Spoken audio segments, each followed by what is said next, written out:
Le matériel nécessaire à l'examen de la muqueuse buccale comprend des compresses pour assécher les muqueuses d'une part et pour tirer certaines structures telles que les joues ou la langue afin de faciliter la visualisation des structures anatomiques. Une sonde est aussi nécessaire pour réaliser l'examen purement dentaire et notamment le repérage d'éventuelles caries. Un miroir de bouche est aussi utile afin d'écarter les différentes structures et là encore, un peu comme pour les compresses, mieux visualiser les différents éléments anatomiques de la cavité buccale. Enfin, une précelle peut être utile d'une part pour prendre les compresses et d'autre part pour réaliser un signe assez spécifique qu'on appelle le signe de la pince qui cherche à décoller des fragments d'épithélium et qui oriente le diagnostic dans certaines pathologies auto-immunes de la muqueuse buccale, et notamment les pemphigus et les pemphigoïdes cicatriciels. Et enfin, l'examen de la cavité buccale se terminera par un test au morceau de sucre qui a pour but de diagnostiquer une xérostomie éventuelle. Parmi les autres accessoires fondamentaux à l'examen de la muqueuse buccale, l'utilisation d'un sialytique qui permet de focaliser la lumière sur la muqueuse est absolument nécessaire. Un autre élément important dont doit disposer le thérapeute est un fauteuil inclinable qui permet de mettre le patient en position allongée, ce qui facilite la visualisation des différentes structures de la muqueuse buccale, à l'exception de l'hypopharynx qui lui au contraire nécessite de réaliser l'examen en position assise.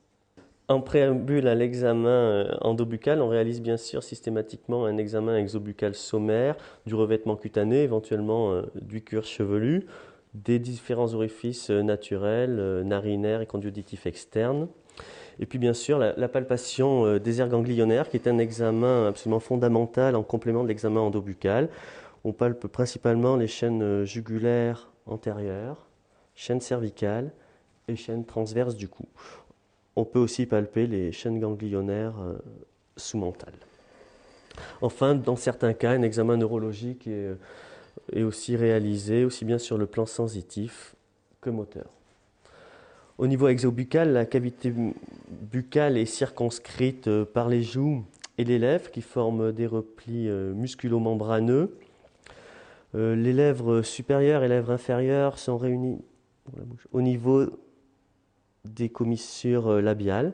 Ces zones des commissures labiales sont fréquemment la source de pathologies qui s'expriment par des fissures et qui peuvent être liées soit à des infections candidosiques, soit à des infections bactériennes. Parfois, une simple cause mécanique explique la présence de ces perlèches. Le bord vermillon des lèvres, qui est la partie muqueuse qui fait suite au revêtement cutané, est constitué d'un épithélium pavimenteux pluristratifié kératinisé. Et on voit ici la limite de démarcation entre cet épithélium kératinisé et l'épithélium non kératinisé des lèvres. Donc l'examen endobuccal commence stricto sensu à l'examen de la partie interne des lèvres, qui est donc constituée de cet épithélium pavimenteux non kératinisé. À l'aide d'une compresse, on va sécher la muqueuse et on peut voir que celle-ci se réhumidifie extrêmement rapidement du fait de la présence de nombreuses glandes salivaires accessoires présentes au niveau de la sous-muqueuse. Ces glandes salivaires accessoires peuvent être visualisées sous forme de petits nodules que l'on sent très bien si l'on mordille les lèvres et que l'on peut apercevoir ici par exemple. Donc la présence de ces nombreuses glandes salivaires accessoires explique la fréquence des pathologies à ce niveau et notamment la formation de mucocèles secondaires à des traumatismes liés le plus souvent à une morsure des lèvres. On peut noter dans la partie inférieure des lèvres, au niveau du sillon alvéolo-labial, la présence d'une structure fibreuse que l'on appelle un frein. Ces freins n'ont aucune incidence d'un point de vue physiologique. Parfois, ils sont hypertrophiques, ils viennent s'immiscer entre les dents, ce qui est la cause de diastème. Il faut alors en réaliser l'exérèse. Au niveau de cette muqueuse, on peut noter aussi la richesse de la vascularisation, qui est très visible ici du fait de l'extrême finesse de l'épithélium. Concernant la lèvre supérieure, des structures analogues peuvent être observées. Là encore, on peut noter la présence d'un frein antérieur, qui peut être aussi la source de diastème. la présence de nombreuses glandes salivaires accessoires sous la muqueuse. L'examen de la muqueuse labiale supérieure se poursuit par l'examen gingival. On note au niveau du collet des dents une collerette de gencive que l'on appelle la gencive marginale, qui limite un sillon d'environ 1 mm de profondeur, qui forme ce que l'on appelle le sulcus. Dans les conditions pathologiques, ce sillon est beaucoup plus profond. On a alors formation de ce que l'on appelle une poche parodontale. La petite collerette de gencive se poursuit par une bande de gencive qui apparaît un petit peu plus blanchâtre, qui est la gencive en fait qui est fortement adhérente au tissu osseux et qui protège notamment contre les récessions gingivales. Une zone particulière de la muqueuse entre les dents que l'on appelle la papille interdentaire. Cette papille interdentaire est constituée d'un épithélium non kératinisé et a une forme légèrement concave, ce qui facilite l'accumulation de plaques dentaires et favorise là encore les maladies parodontales. La gencive attachée, donc qui a un rôle protecteur très important, se poursuit par une muqueuse libre que l'on appelle la muqueuse alvéolaire. C'est cette zone de gencive attachée qui est principalement intéressée au cours des pathologies bulleuses auto-immunes de la muqueuse buccale et notamment en cas de pemphigoïde cicatricielle, puisque c'est le siège électif de cette pathologie au niveau de la cavité buccale. Au niveau mandibulaire, la gencive est composée des mêmes éléments anatomiques qu'au niveau maxillaire. L'examen endobuccal se poursuit par l'examen de la muqueuse jugale, qui est une muqueuse en fait qui a une structure histologique identique à celle des lèvres, à savoir une muqueuse de recouvrement. Néanmoins, la présence des glandes salivaires accessoires est beaucoup moins importante à ce niveau, ce qui explique aussi la moindre fréquence des pathologies. Un élément anatomique assez caractéristique de la muqueuse jugale, l'orifice du canal de Sténon, qui est le canal principal des glandes parotides, dont on aperçoit l'orifice au bout de la sonde. L'ostium du canal de Sténon est situé en regard de la dent numéro 6 ou numéro 7.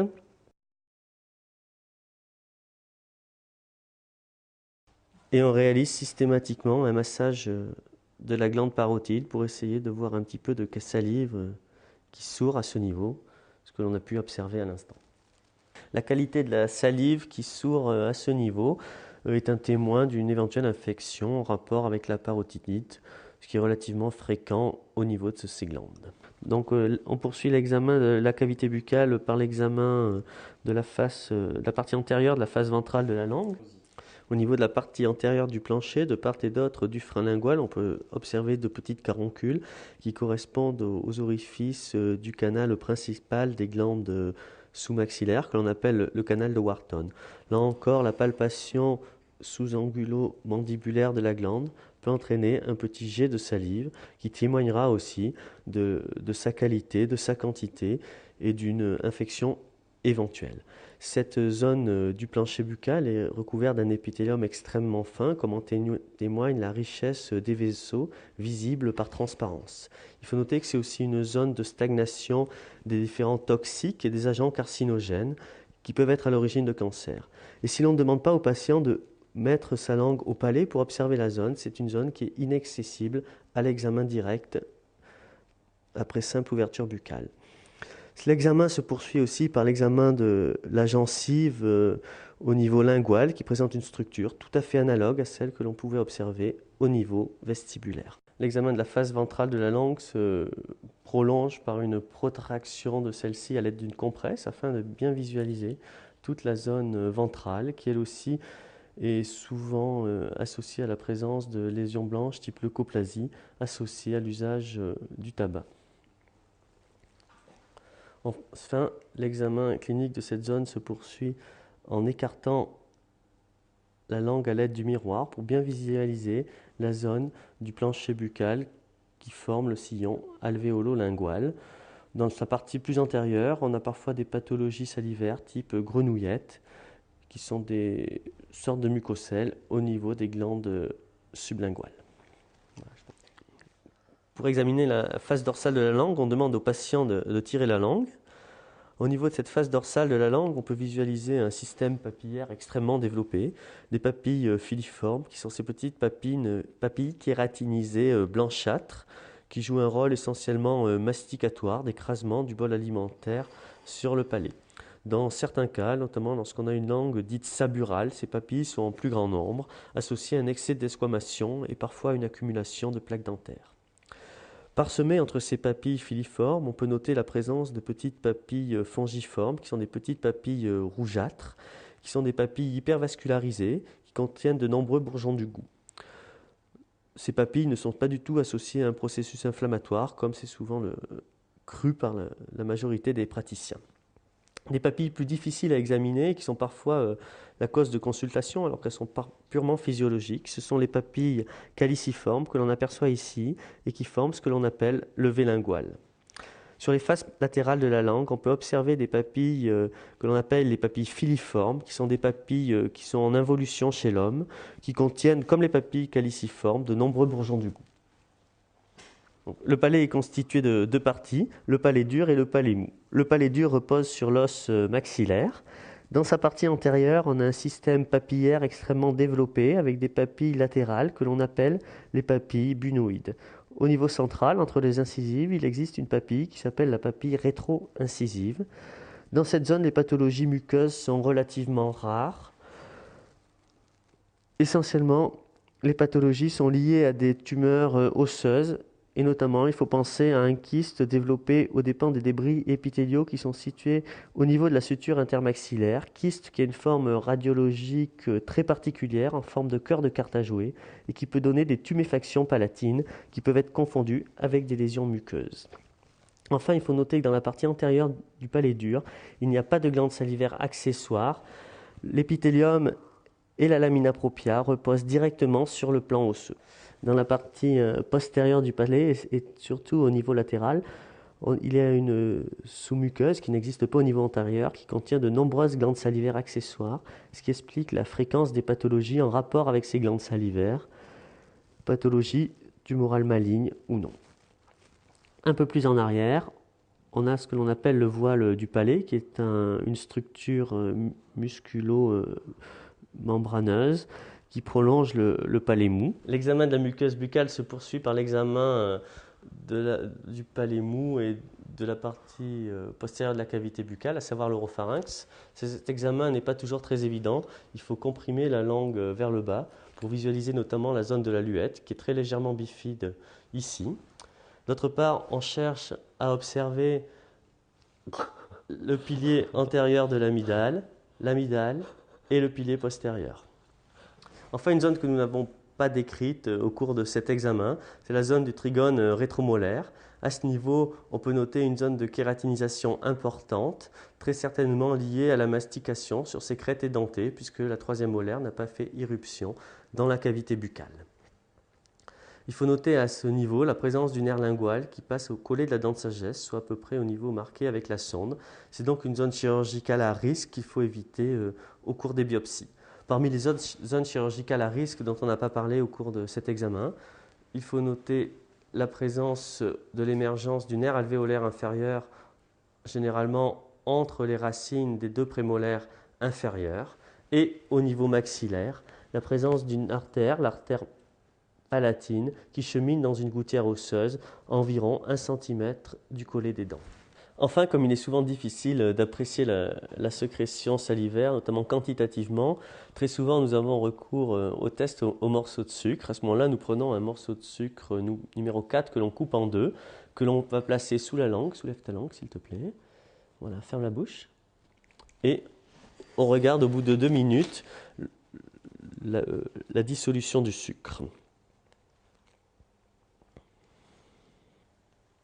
Au bout de 2 minutes, on demande au patient d'ouvrir la bouche, soulève la langue, et on regarde l'état du sucre. Et normalement, dans des conditions complètement physiologiques, comme c'est le cas ici, soit le sucre est complètement fondu, ou alors on peut complètement le désagréger dans ses mains. Lorsque le sucre sort extrêmement sec, bien sûr, il s'agit d'une hypocyalie franche, soit une xérostomie partielle lorsque le sucre est complètement fondu.